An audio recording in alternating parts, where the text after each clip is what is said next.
Alright, y'all, we got some prehistoric Australia was pure nightmare fuel. What that mean? I don't know. Prehistoric Australia was pure nightmare fuel. I don't know. So This is about to be like animal wise, old type stuff. I don't know. We about to find out. Yep. Yes. Where the Aussies at? Let us know. Get down in that comment section. Let's get it. Just like how everything is bigger in Texas, everything is deadlier in Australia. And bigger. Mostly the nature, as it's home to a highly disproportionate amount. Okay. That's where your deadliest. Damn. Bird eating tarantula?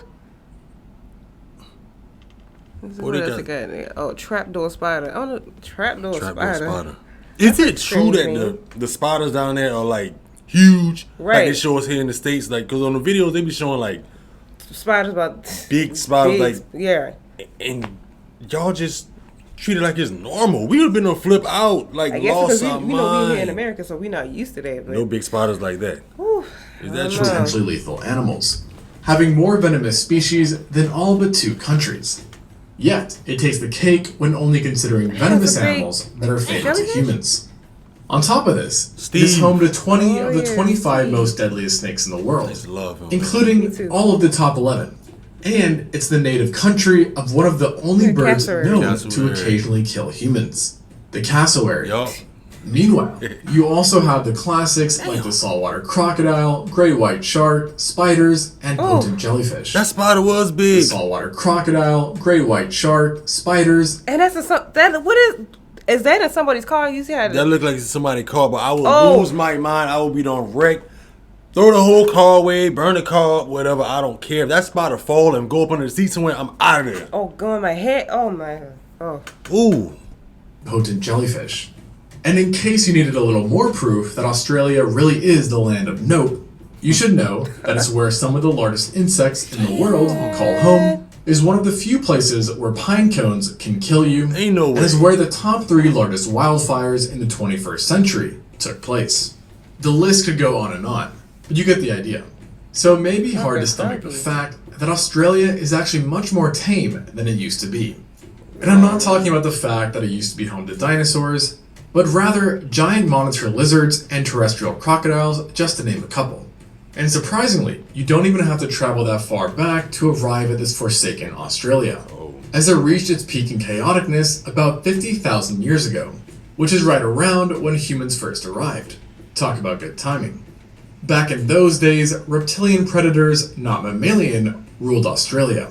And it wouldn't take long for anyone to realize that something was very wrong once they set foot on land, as there were a host of nightmarish creatures wandering around. One being a literal land croc. Not a crocodile look-alike, but a genuine real crocodilian that happened to run comfortably on land. This creature was known as the quincana, and it was one of Australia's top predators during the Pleistocene. It shared many features with the crocodiles we know of today, and was once even considered a true crocodile. Although, thanks to a very odd skull structure, it was moved to the extinct clade of Megalania. Along with the odd skull, paleontologists also noticed that it had some strange legs as well, that were very long for a crocodilian, allowing it to keep its body clear of terrain and potentially sprint. This has led to it being considered a terrestrial predator, with further evidence coming from its hoof-like toes and flat tail, which wasn't designed for swimming. Unfortunately for all land dwellers, the quincana was also no small critter, with most adults measuring 3 meters or 10 feet, and weighing 200 kilograms or 440 pounds, God damn. making it nearly identical in weight to a medium-sized American alligator. Not to worry though, as there were larger individuals as well, with one specimen reaching 6 meters or 20 feet in length. At this size, it had no problem taking down mammals, including an unlucky human from time to time. Getting attacked by this croc was an absolute nightmare, as its teeth were designed to slice animals up like a filet mignon, with each tooth being blade-like, compressed, and heavily serrated. These kind of teeth are referred to as zyphodon teeth, and is what was commonly seen in theropods. Having such vicious dentition let the quincana take down animals that were considerably larger than itself, with each bite tearing through large portions of flesh and muscle. there's a chance as well that you couldn't even outsmart this croc by jumping in the water, as there is some evidence that it was an accomplished swimmer, in spite of spending most of its life on land. Shockingly, or maybe by this point, unshockingly, even a terrestrial croc that could swim and had dinosaur-like teeth wasn't safe from other Australian creatures, as there was also the largest known terrestrial lizard walking around, Megalania. There's a fair chance you've heard of this reptile due to its recent popularity. If I know this is going to be the time, I would have brought notepad to try to take notes on this, because Right. these things I never heard of before. Me either. And they don't teach you that in school about these prehistoric animals. Megalania. There's a fair chance you've heard of this reptile due to its recent popularity. Yet, you may not have heard that it's no longer known as the Megalania, rather Venomous priscus, meaning it was actually a giant species of monitor lizard. Despite this classification change, the Megalania is still usually referred to by its original name. Perhaps because it's much more fitting as it translates to the Great Roamer, a nod to its massive size, and massive it was. Paleontologists never seem to agree on the exact measurements, but all estimates have given it a length of at least 3.5 meters, or 11 feet, with an approximate weight of 158 kilograms, or 348 pounds. So at the minimum, we are talking about a lizard that was as long as a sea lion and as heavy as a reindeer. Dang. And at its maximum, things That's frankly real? got crazy, with studies finding it to have potentially obtained lengths of up to 7.9 meters, or 26 feet, which is based on fragmented remains that were scaled up to living monitor lizards. This would have made them just as lengthy as the longest recorded anaconda, but 8.5 times heavier due to its robust build, with an absolute maximum weight of 2 tons. I can't fathom. However, for the most part, large Megalania were probably no more than 575 kilograms, or 1,200 pounds. Although it wasn't only a giant, as like living monitor lizards, the Megalania possessed razor-sharp teeth that were fairly long and recurved, granting extra grip while holding onto prey. The Megalania is further thought to have used its tremendously powerful legs and sharp claws to bring down prey and foe alike. Naturally, in true Australian fashion, the Megalania might have been venomous as well due to its heritage, since all monitor lizards presently living are considered to be venomous.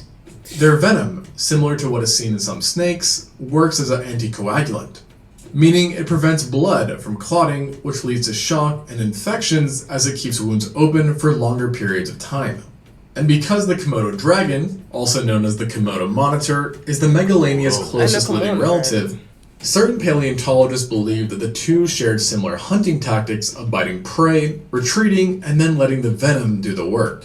So that's to say, even if you managed to get away from an attacking Megalania, you would still be doomed. Okay. All these attributes make Megalania feasibly the worst thing you could have run into. Unless, that is, you have ophidiophobia, a fear of snakes. I got all of it. In this case, your mortal enemy back then would have been Wonabi. This name may not sound like much, but it should strike fear into any who hears it, as it belongs to a now extinct giant serpent that lived right alongside both the Quincana and Megalania. This snake is unlike any we know of today, for it belonged to a family of now extinct snakes known as the Matsoidae.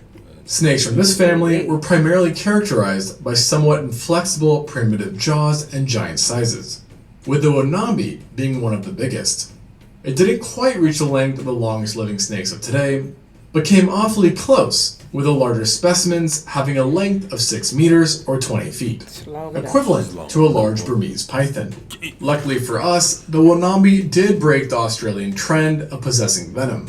Nevertheless, its size still rendered it a potent killer, who might have hunted in a very similar fashion to the extant constrictor snakes, which is to say, by using ambushes near bodies of water to strike unsuspecting prey that were then killed by tightening its muscles and squeezing the animal so hard that blood couldn't reach their brain or heart, thus incapacitating them. Afterwards, though, is where things got different. Because as mentioned, the Wonabi had an inflexible and somewhat smaller head that couldn't swallow prey whole. This may sound like a good thing for prey, but in reality, it just made the snake more nightmarish. As to make up for this inability, it would simply use its sharp teeth and powerful body to tear chunks off prey, sometimes even disemboweling them. Such an unpleasant way to go out may have been more common for early Australians than being preyed upon by the Megalania or quincana. As one study found that in some indigenous populations today, snake attacks by constrictors are a common cause of death.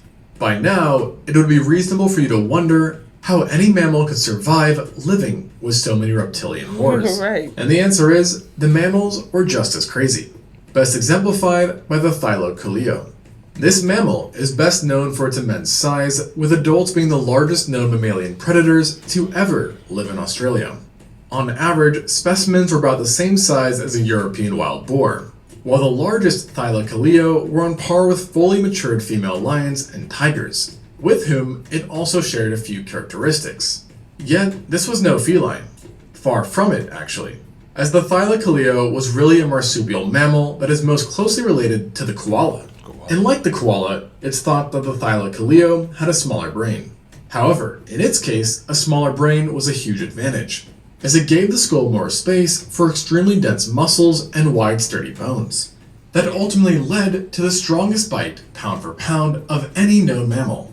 It's been estimated that a medium-sized thylacoleo was capable of biting with the same force as a lion 2.5 times its size, leading paleontologists to suspect that this marsupial was capable of taking down big-bodied prey that were 15 times heavier than itself, and it likely did so in an extremely unique fashion, thanks to its dentition, which consisted of large incisors that were similar to the elongated canines seen in other mammals. Furthermore, it boasted giant premolars that almost resembled flat blades. Together with its powerful muscles, these bizarre teeth worked wonders, killing animals by piercing deep into the flesh with the incisors, while the premolars severed the poor animal's windpipe, spinal cord, and arteries, causing all sorts of fatal problems. This mode of killing was so efficient that researchers think it took less than a minute for this marsupial lion to kill large prey, while the same task for an African lion can take up to 15 minutes or more. And for whatever reason, if its bite didn't do the trick, the thylacoleo had lethal claws as well. On each of its front feet, there was a single large retractable claw that was attached to semi-opposable thumbs. This implied it could move these claws around with ease and dish out killing blows if needed. These additional weapons were also hooked, leading to the idea that thylacoleo was a climber who possibly dragged kills up trees like leopards do. Climbing further allowed it to navigate caves and rough terrain, adding another layer of complexity to this already overpowered marsupial. And so with all of this said, Australia had no doubt some pretty terrifying predators all around, making life fairly interesting for the first humans to arrive. Right. And for them, they wouldn't even be able to find peace around the herbivores. As in response to biological killing machines, the herbivores got pretty ferocious themselves. A good demonstration of this is the Diprotodon, an extinct marsupial whose closest living relative is the wombat. The two also did look in some ways similar, except, unlike the wombat, the Diprotodon was massive, plausibly weighing up to 3.85 tons, which makes it equal in weight to a fully grown Asian elephant. This size gave it much needed durability and would have made hunting it a questionable endeavor, a task further discouraged by the presence of a surprisingly strong bite. The Diprotodon was strictly a vegetarian, but nonetheless, it still had a nasty bite that reached 11,000 newtons in force at the back molars, giving it more than enough power to technically break a human's femur. In addition to elephant-sized wombats, birds too were supersized in prehistoric Australia at the time, especially the Genyornis. This ancient bird resembled the once widespread terror birds. However, it actually belonged to a separate family of flightless birds, known as the Dromornithidae, or thunderbirds. All members of this family, Genyornis included, are believed to have been herbivores despite their menacing appearances. Though, like many ancient Australian creatures, they did have size to help balance their defenses out.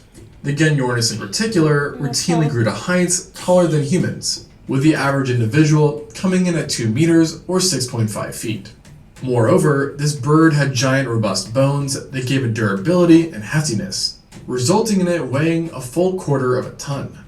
And if its size wasn't enough of a deterrent, the Genyornis could always use its beak or sharp claws to ward off predators that got too close.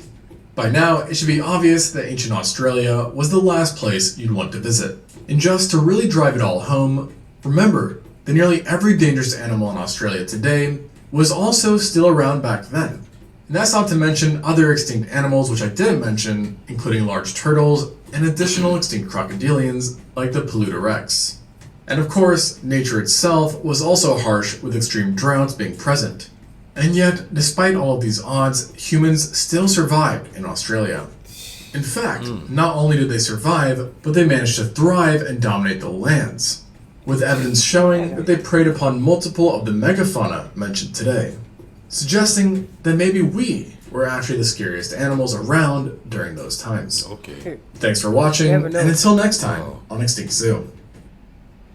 Never know. Oh, That's I wish you would have gotten detail about the spiders. I wanted to really know like facts about the spiders. How big the spiders get down there. And the kangaroos. Yeah, the kangaroos look. Yeah, we seen some videos. Built, like they in the gym working out. They real built and real tall. Dude, them kangaroos, man, y'all got this look like about 20 feet high. Built, muscular. Look like they working out ready to box with somebody. Man, I don't know how y'all do it. The crocodiles. Everything is big. How y'all do it for real. And then you see the big old. I wish I got more into it. The big pine cones. Yeah, that big. I never seen anything like that in my life. Me neither. I heard about like in other countries and places like the coconuts and stuff. The big coconuts can fall on your head and knock you out. But that big pine cone, if that fall on you, you out of here. Y'all let us know, man. We're the Aussies. We're the people who've been to Australia too. Y'all let us know some more facts. We catch y'all next one. Catch y'all next one. Wow.